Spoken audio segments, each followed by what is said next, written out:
Näituse idee autor Eha Komissarov ütles, et tema jaoks võib 90. aastate inimest defineerida lausega "Ma püüan olla avatud".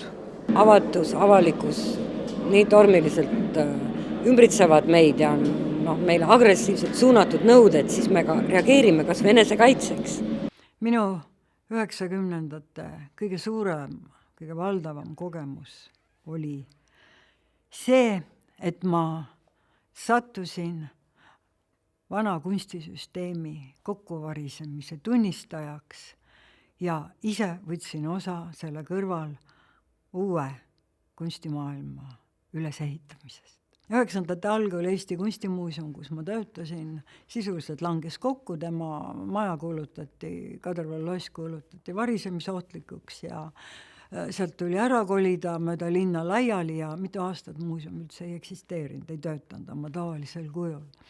Ja ega eriti midagi teha ei olnud ja ma sattusin Vaalgaleriisse nii-öelda kunstijuhiks, kes siis pidi siis korraldama näituseid, kunstnike galeriisse tooma ja 90. mütoloogias minusuguse rolle juba siis hakati demoniseerima ja tehakse seda tänapäevani ja mina olin siis kuraator ja kui tänapäeval see on väga hästi jaotatud rollimäng, siis 90-ndatel keegi ju ei teadnud, kes on mis ja 90-ndate näitused olid kõik mingi teemapõhised. Uskumatu või keegi ei kujuta ette, et maalikunstnik mingi teema järgi töötaks. Aga sellega saab suurepäraselt hakkama videokunstnik, eks ole, sellega saab fotokunstnik hakkama. Nii et minu mälestustes oli see dramaatiline lõhestumine, hästi niisugune konfliktne oli. Muidugi olid ka suured edulood, juba see, et Eesti kunstnikud käivad väljas ja neist kirjutatakse ja kutsutakse sinna-tänna, Toomik näiteks, Venelis, Semper.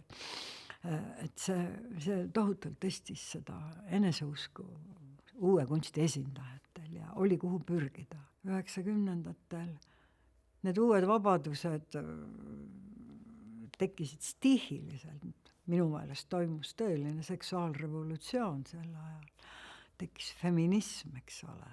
Nii-öelda edu või see suutlikkus, täiesti uusi asju teha, maksti kinni ikkagi oma enda närvide, rakkudega, tervisega ja see oli erakordselt laastav protsess. Nii et võitjad ei olnud. Võitjad olid kuraatorid, sest nad said täiesti uue töö, uue maailma ja nad said võimaluse väga ligidalt näha, kuidas uus kunst sünnib, kuidas üldse kunsti tehakse.